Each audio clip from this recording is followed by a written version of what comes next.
afternoon. Today on Business Success in Six with Stacie, I have Tim Brown here from Palladium Patios in Mequon. Tim, thanks for jumping on with me. Absolutely. My pleasure. So how this works is I'm going to ask you 6 questions about your business and you get to share it with our clients and community. If that's okay, we're going to get started. That works great for me. Awesome. So when people ask you what Palladium Patios does, how do you describe your business? We design and build outdoor living spaces with pavers, stackables, and then we also provide full service landscaping, design and maintenance. Wonderful. Now, we talked a little bit before I pressed record, and you have a really interesting story. So what were your plans when you started your business, and how have they changed? Well, yeah, when I started the business, I was 15. So Awesome. I wanted cash, my independence, and freedom. And that was, blinders on. It was very immediate and it was fun. As we've developed over the years, the more time you put into something, the more it becomes a passion, and the more you can't see your life without it. So it became more of my life's work. Now I see it as a legacy. I'm big on delayed gratification. I'm not a big spender. I like the idea of building a really beautiful company that is a great place to work, great service that we provide. That's been the big shift in mindset, is here and now to what does the future look like? That's pretty incredible. I love how you talk about when you're 15 and then the mindset changes as you grow. So did your business, and that's really 100%. incredible. Yeah. It's not just about you anymore. It's about the people you employ Yes. and the people you serve. Yep. And that's the most important thing too, because if any business owners out there know that you can't do every job. You can't even have the time to micromanage every job. So you really have to trust your people, and we try to be very open source with the roles that we provide for our people, especially management. We really want to work hand in hand with management to design systems that are going to make their life easier, but also make us more efficient and profitable. Absolutely. That's very, very important in running a business, creating those systems and making sure that it's efficient and effective, right? Mm-hmm. So what is the biggest way you believe you impact the community?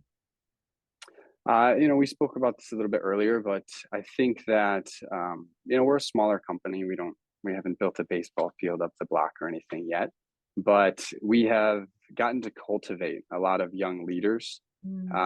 We have, people that we've known since we were childhood friends, and we've really gotten to grow with them. We focus a lot on leadership here. I think the biggest way that we've impacted our community is just through our attitude, and we're constantly growing a crew of like-minded people who are very vibrant, and that spreads. You can't stop that from spreading. We're a profit sharing company, so we like to give back. But those are, I think, probably the biggest things as far as impact on our community. Our guys they are the community. They represent our industry. They represent their families, and to be able to give them the opportunity to succeed and be able to share that with others, that's huge. That's a beautiful perspective. I love that. You don't have to build a baseball field to have that lasting impact. So thank you for clarifying and sharing that. What is one challenge that you have faced that other business owners could learn from? I think the biggest one is systems before sales. It's so easy to just focus on expanding. What does our top line revenue look like? What are our top line revenue goals? It's easy to set great sales goals and hit them, but if you don't have the systems to capture the profit, systems to scale properly, things quickly become chaotic. And it doesn't matter how much money you make on the top end if you're not capturing it. And we've been growing exponentially. On average, we've been growing about 150% a year since our infancy. So this has been an ever-present problem for us, is just figuring out how to build the infrastructure to fit our needs here and now. And it changes every season. But as long as you keep an eye on it, it can be done, but it just takes a lot of attention to detail and paranoia when it comes to your systems. Sure. Absolutely. And I think that's really, really important to clarify with business owners as well is systems will break as you grow and you're going to have Hmm. to adjust and create new systems. And Yes. some people have the mindset, oh, once I create a system, this is how it's always going to work and it's going to be great. No, Yep. like you said, not just be a little bit paranoid, but just be aware and be present, Yeah. right? Build a system for the new person. Yeah. Build a system for the person who doesn't know what they're doing. If you assume that your system, is going to be handed to someone who just already has the expertise, then your system's not going to work. So Right. it's simplifying everything, putting everything on paper, being detailed and just rigorous with your systems, all your documentation. Mhm. It's the little things, the devil's in the details, and especially with small business, because the law of unintended consequences, you might make a move and you might see the upside, but if you don't have a proper amount of paranoia with that, then you're going to miss stuff and it's going to bite you later. Absolutely. So you're young. What does the Mhm. future look like to you? And do you have an exit plan? I do not have an exit plan. I'm very proud of this being my first and only option. Actually, I've worked other jobs. I've done this as well as running a full-time sales job. I did that for about a year and a half before burning out. And at that point, I knew 100% that I didn't want to do anything else.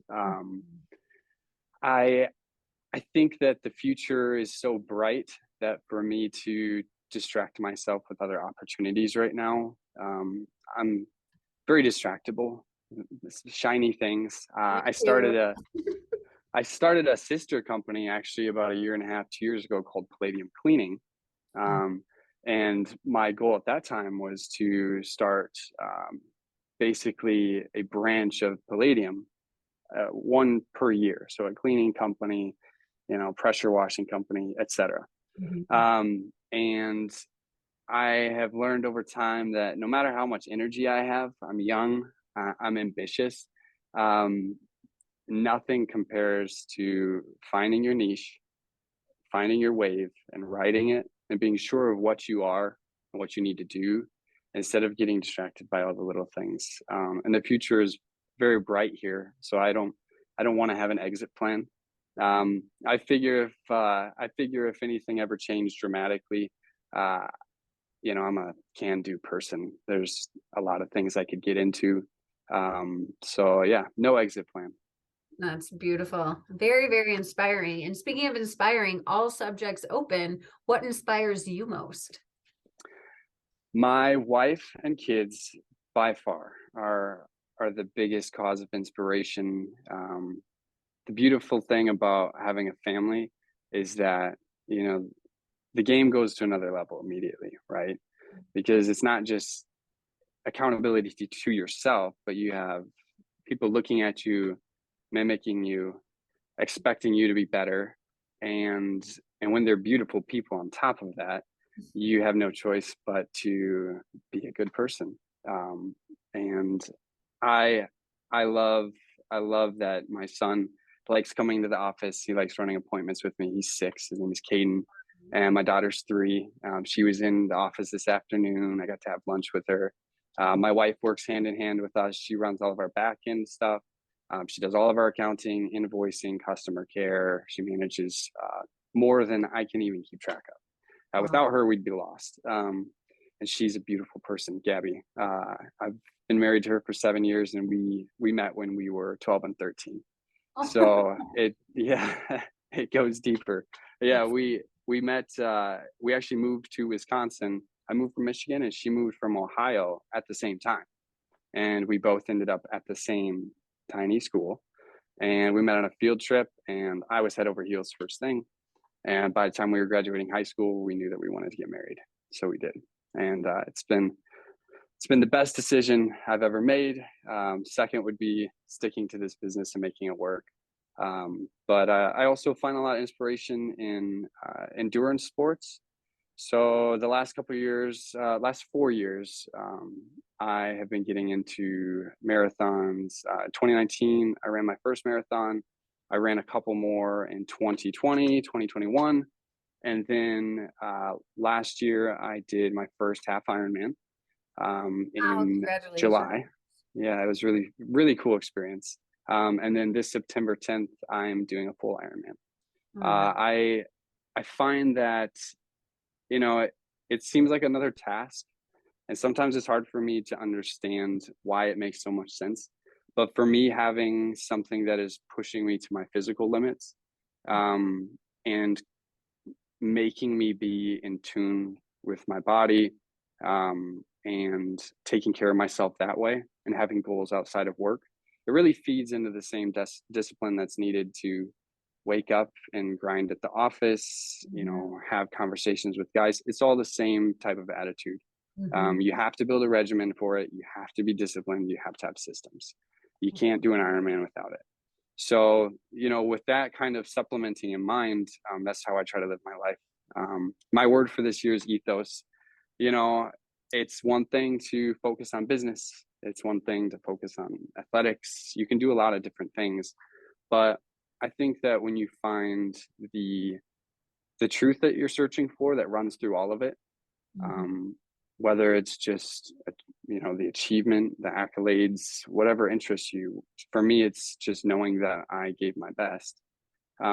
There's a vein that runs through all of it, and it all relates. So I try to live my life in a way that lets the inspiration flow through all of what I'm doing. So I try not to do anything that's a distraction from my end goal, which is being happy and living life to the fullest right now. So, and then I read a lot.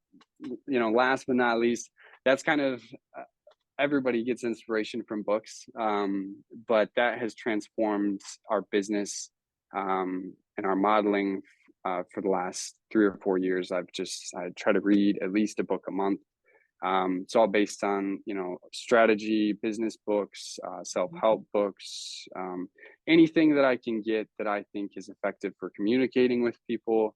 And I try to. That's another thing that we do here is I've got a stash, and I pass them out every couple months. I hand the guys one, and I say, "You should read this. I think that you'll find this valuable."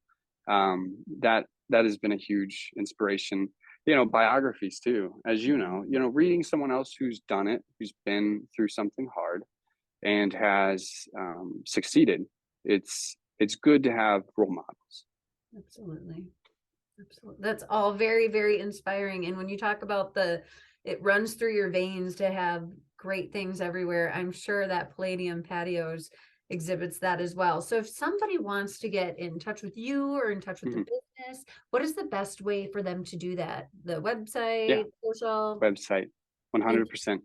Yep. So you can go to palladiumpatios.com. Honestly, if you just search patios in your area or Palladium, will show up. We rank pretty high. We're very lucky for that. It's maybe perks of having a unique name. you. But that's the best way to reach out to us. Otherwise, our phone number is 414-931-1136. You can also find us on Facebook, Instagram with just simply searching Palladium Patios. Awesome. Thank you so much, Tim. You have an amazing Absolutely. 2023. Good luck on that Ironman in September. And I'm Thank sure we'll you. be in touch a lot. Awesome. Thanks so much, Stacie. My pleasure. Thank you.